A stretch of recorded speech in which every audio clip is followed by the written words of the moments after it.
Arsitektur Bali dikenal mengandung nilai-nilai budaya yang menyatu dengan alam. Lebih dari sekedar bentuk bangunan, arsitektur Bali mencerminkan filosofi hidup masyarakatnya yang menjunjung tinggi keseimbangan antara manusia, alam, dan spiritualitas.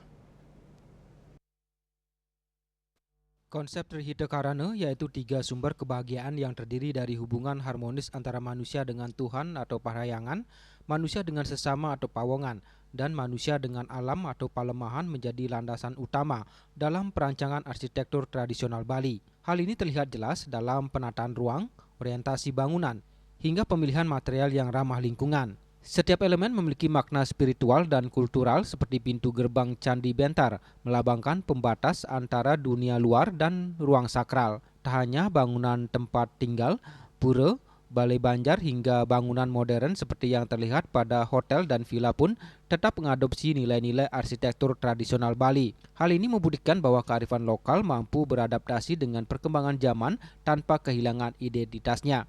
Jadi kita ngelihat rancangan-rancangan tersebut salah satunya dari aspek itu dan bagaimana mengambil nilai-nilai lokalitas dari arsitektur Bali, dari landscape-nya, bentang alamnya, karena kita tahu Bali itu sangat unik gitu ya.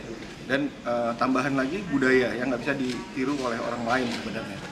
Jadi arsitek-arsitek Bali itu menurut saya punya keunggulan dalam nilai-nilai budaya yang menyatu dengan alam, karena sehari-hari mereka hidupnya seperti itu.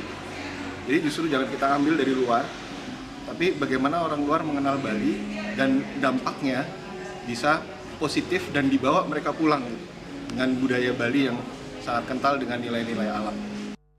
Keindahan arsitektur Bali tidak hanya memikat wisatawan tetapi juga menginspirasi para desainer dan arsitektur dunia untuk menciptakan karya yang menghormati konteks budaya dan lingkungan sebagai bentuk upaya mempertahankan dan melestarikan warisan budaya serta menawarkan solusi pembangunan berkelanjutan yang relevan di era modern seperti saat ini.